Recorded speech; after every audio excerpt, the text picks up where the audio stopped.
여러분에게 질문을 하나 드리겠습니다. 한번 정답을 대답해 보시죠. 우리 믿는 자들은 불의한 일, 억울한 일을 당했을 때 어떻게 해야 합니까? 여러분은 어떻게 배워왔습니까? 무엇이 정답입니까? 불의에 맞서 싸우자.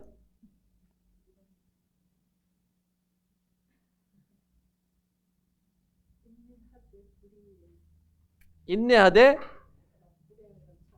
불의하면 참으면 안 된다. 네. 우리가 불의한 일을 당했을 때 내가 직접 그 당사자에게 복수하기보다는 그 심판은 하나님께 맡겨드려야 된다. 우리가 이렇게 배웠습니다. 하나님께서는 우리의 그 억울함을 아시고 하나님의 방법대로 갚아 주실 것입니다. 원수는 하나님께서 갚으시는 것입니다. 그러나 그렇게 하나님께서 원수를 갚아 주신다고 하더라도 즉각적으로 나에게 불의한 일을 한 그 사람이 불의한 일을 당한다거나 잘못된 일을 겪는다거나 갑자기 병에 걸린다거나 이런 일이 일어나지는 않습니다. 하나님의 때에 하나님의 방법으로 심판하신다는 것을 우리는 믿고 기다려야 합니다. 이것이 정답이죠.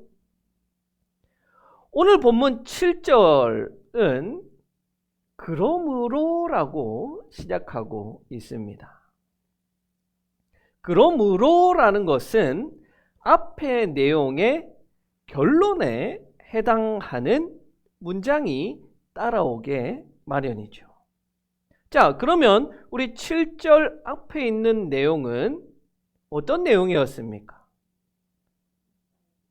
바로 부자들에게 주는 경고였죠. 부자들이 불의한 재물로 재산을 모으고 심지어는 가난한 이들을 법정으로 끌고 가서 모든 것을 빼앗고 살아갈 희망조차 없게 만드는 법정살인을 저질렀습니다. 이제 야고보는 이렇게 불의한 일을 겪은 이 가난한 이들, 부자들에게 모든 것을 다 빼앗긴 이들, 압제당하고 빼앗기고 억울한 이들에게 그러므로라고 하면서 어떻게 해야 하는지 결론, 정답을 내리고 있습니다. 견디라고 합니다. 언제까지? 주님께서 오셔서 심판하실 때까지 주님의 심판을 기다리라고 명령합니다. 아멘입니까? 아닙니까? 아멘입니까? 선뜻 잘 아멘이 다들 잘 안 나오시나 봅니다. 제 개인적인 생각으로는 이 말은 참 답답한 말처럼 들려요. 기다리라. 기다리라. 여러분, 우리 사회가 최근 몇 년간 비극적인 일들을 경험했습니다. 그 비극적인 일들이 기다리라, 기다리라는 말 때문에 일어난 일들 아니었습니까? 세월호가 침몰할 때 어른들이 아이들에게 기다리라, 기다리라 했습니다.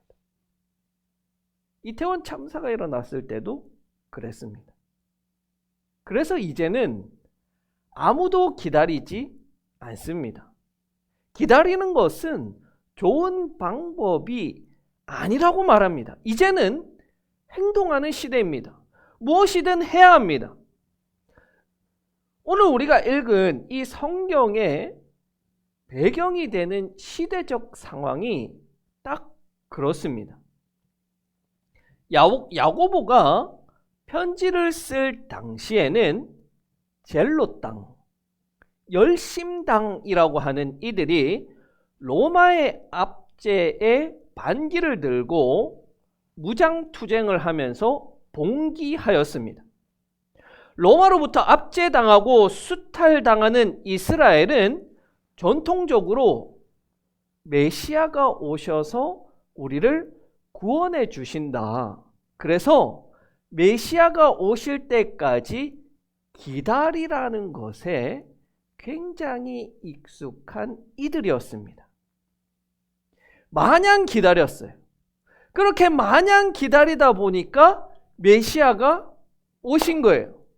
예수님이 나타나셔서 여러 가지 기적을 발휘하시면서 드디어 예수님께서 메시아가 되셔서 우리 민족을 이 불의한 상태에서 구원해 주시고 로마를 심판해 주시겠구나 기대를 가졌는데 그 예수님이 십자가에서 허망하게 죽어버렸습니다.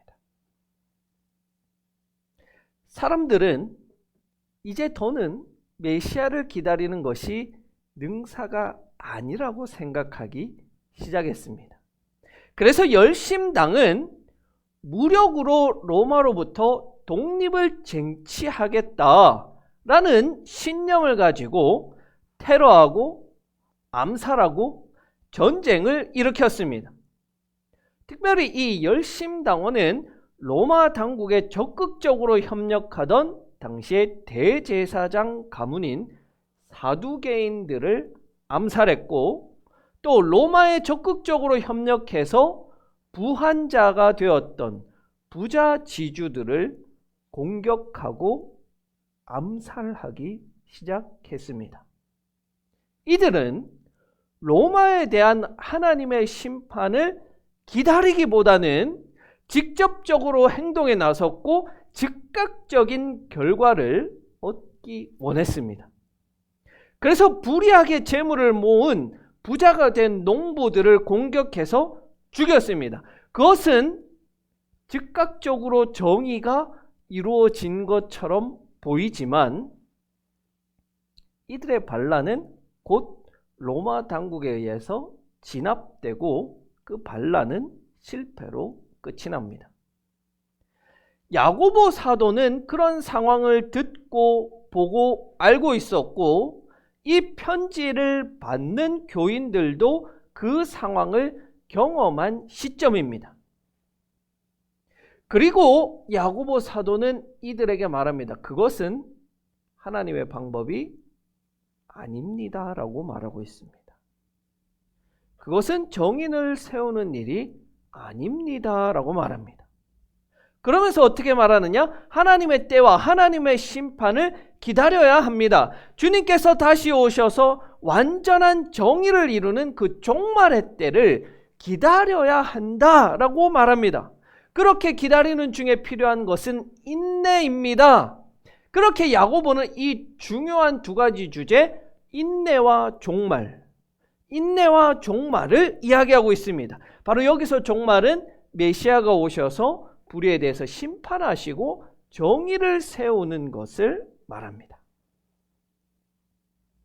그런 점에서 종말에 대한 사람들의 태도는 두 가지로 나뉜다고 볼 수 있습니다. 하나는 종말이 없다는 그런 태도이고 다른 하나는 종말이 있다면 그것이 빨리 와서 종말의 심판이 좀 빨리 와서 이 불의한 세상이 빨리 정의로워지면 좋겠다라는 태도예요. 열심당원들의 모습을 본 어떤 가난한 그리스도인들은 자신들이 하나님의 심판의 때를 앞당길 수 있겠다라고 생각을 했습니다. 하나님이 불의한 자들을 심판하신다면 그 심판의 때를 자신들이 앞당길 수 있다고 생각했던 거예요. 예수님께서 승천하시면서 곧 다시 오시겠다고 하셨지만 재림이 조금씩 늦어지다 보니 사람들은 예수님의 오심을 기다리지 못하고 그날을 하루라도 앞당기려고 했던 것입니다. 그래서 이들은 극단적인 종말론자들이 되어서 아무것도 하지 않는 거예요. 모여서 열광적으로 기도만 하고 세상으로부터 도피해서 살아가는 모습을 보여줬던 겁니다. 그에 반해서 어떤 그리스도인들은 예수님의 재림이 지연되자 예수님의 재림은 없다, 종말은 없다, 심판은 없다, 그래서 그 불의를 바로잡기 위해서는 내가 직접 나서야 한다, 내가 직접 정의를 쟁취해야 한다고 외쳤습니다. 이렇게 종말에 대한 두 극단적인 태도가 나타났습니다. 오늘날에도 마찬가지.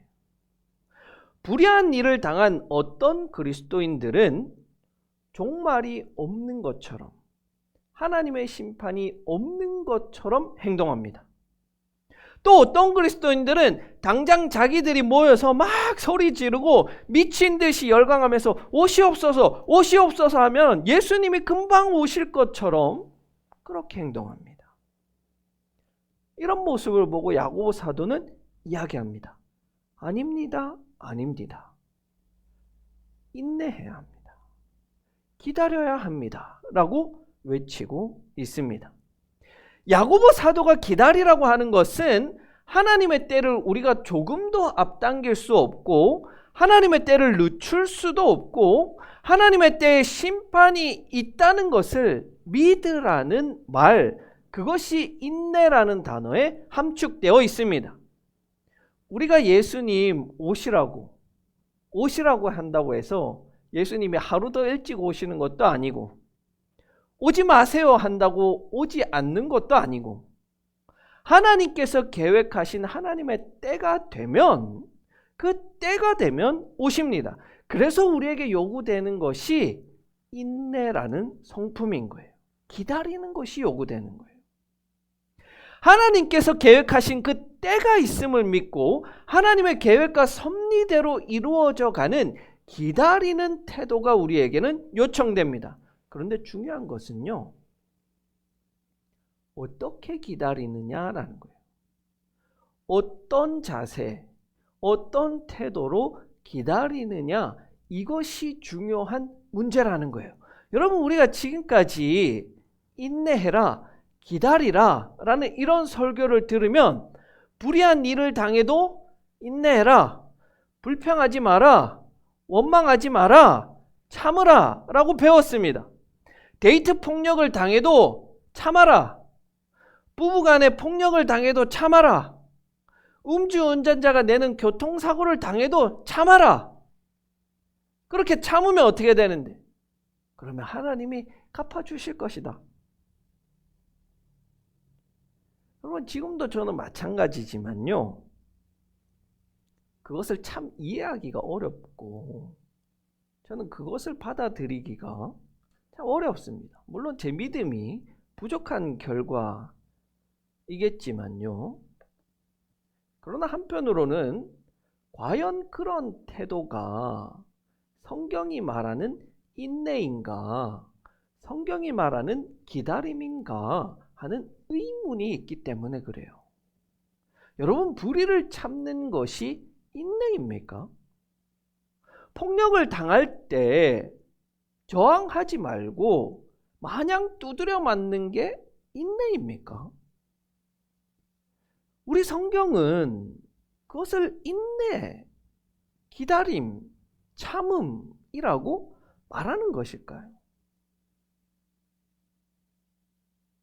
오늘 인내를 말하는 야고보 사도는요, 그게 인내가 아니라고 말해요.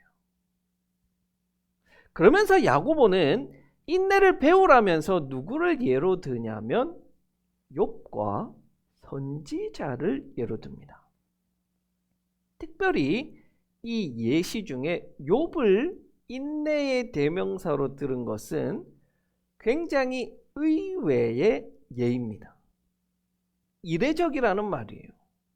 왜냐하면 욥이라는 사람은 그렇게 자기가 무슨 이유에서 그런 억압과 망함과 아픔을 겪는지 도무지 알 수 없는 상태에서 그저 참고 그저 하나님, 내가 하나님 믿습니다, 하나님 사랑합니다, 그렇게 견뎠던 인내의 사람이 아니기 때문에 그렇습니다.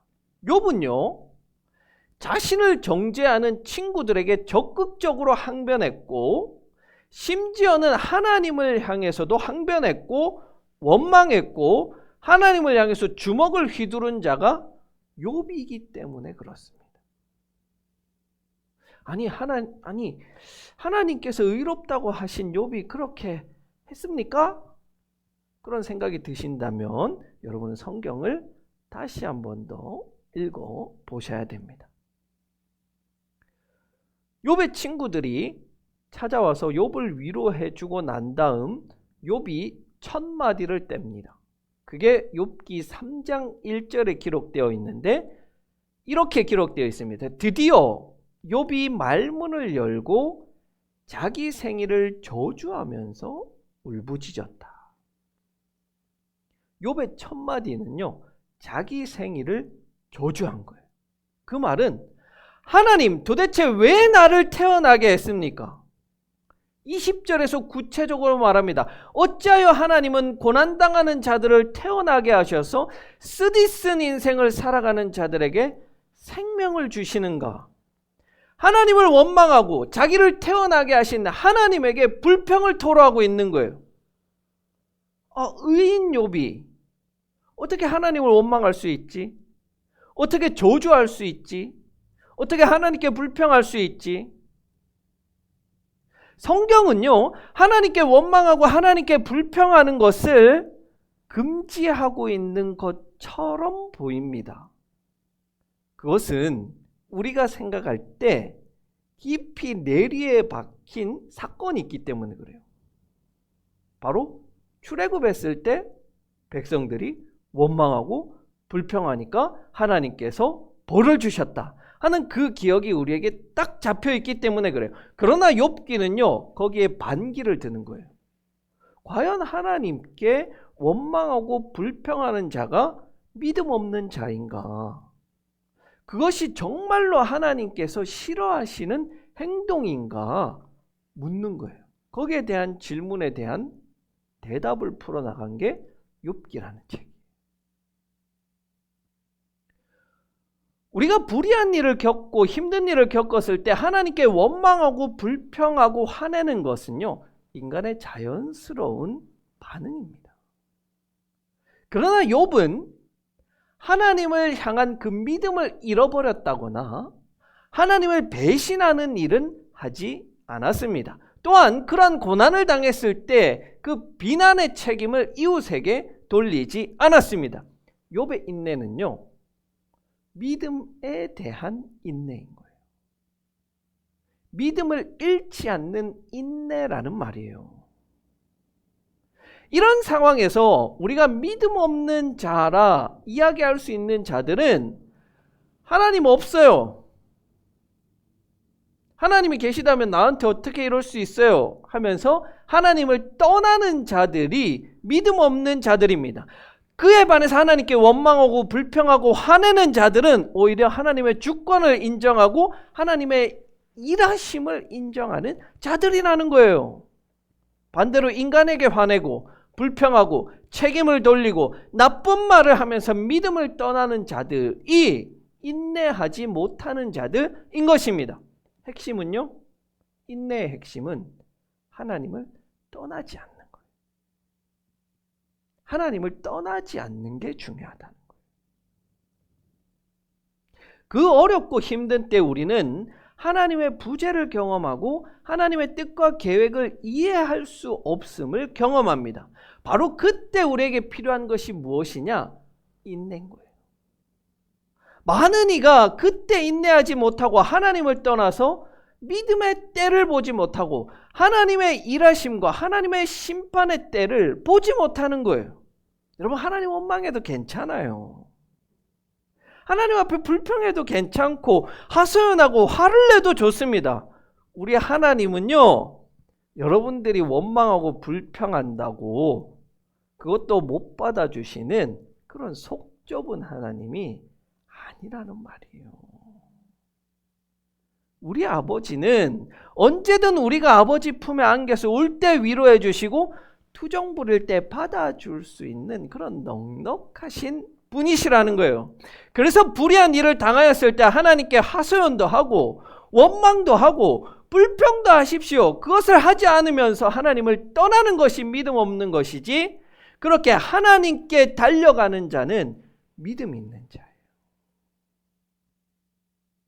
다만 우리가 그러면 한 가지 기억해야 할 것은, 이스라엘이 광야에서 불평하고 원망했을 때 하나님께서 진노하시고 하나님께서 벌을 주신 것은 바로 그때는 이스라엘이 훈련받고 성장해야 하는 때이기 때문에 그렇습니다.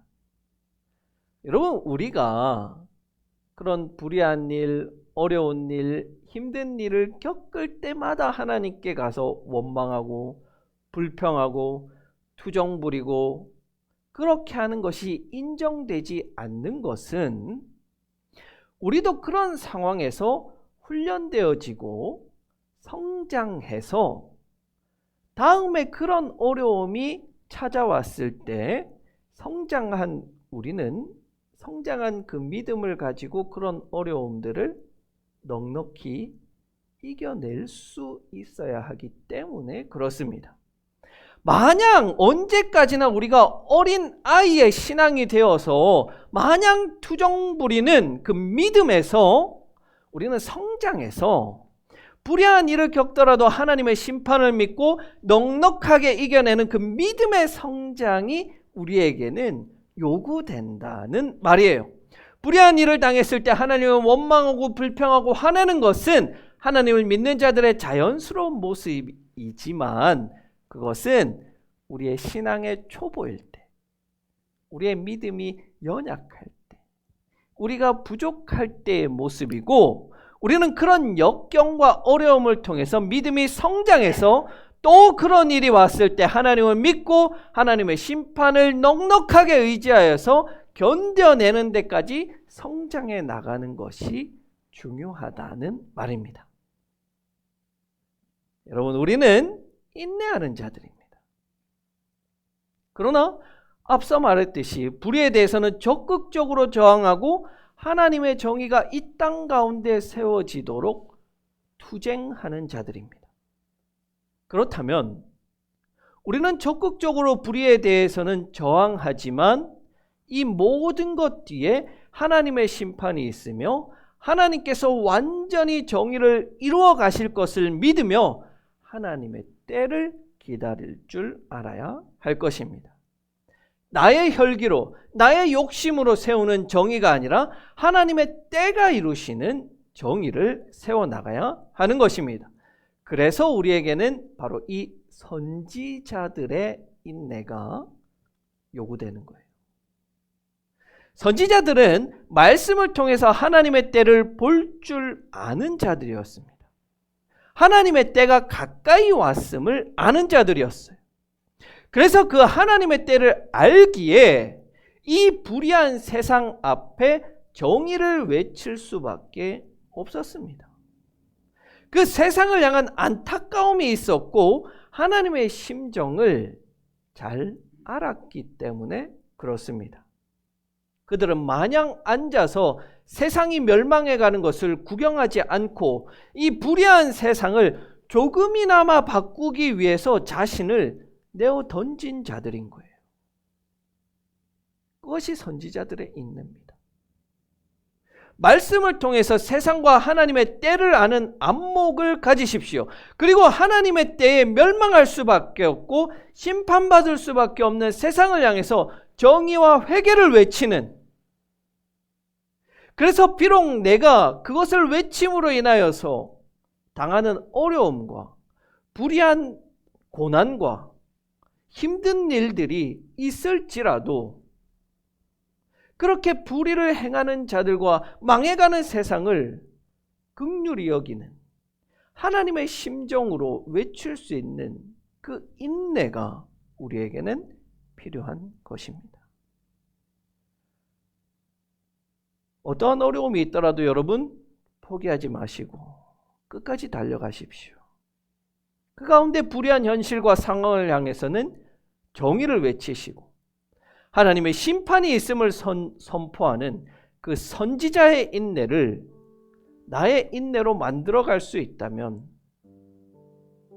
적절한 때가 되었을 때, 하나님의 때가 되었을 때 우리의 그 인내는 마침내 열매를 맺어내게 되고 하나님께서 세우시는 정의를 보게 될 것입니다.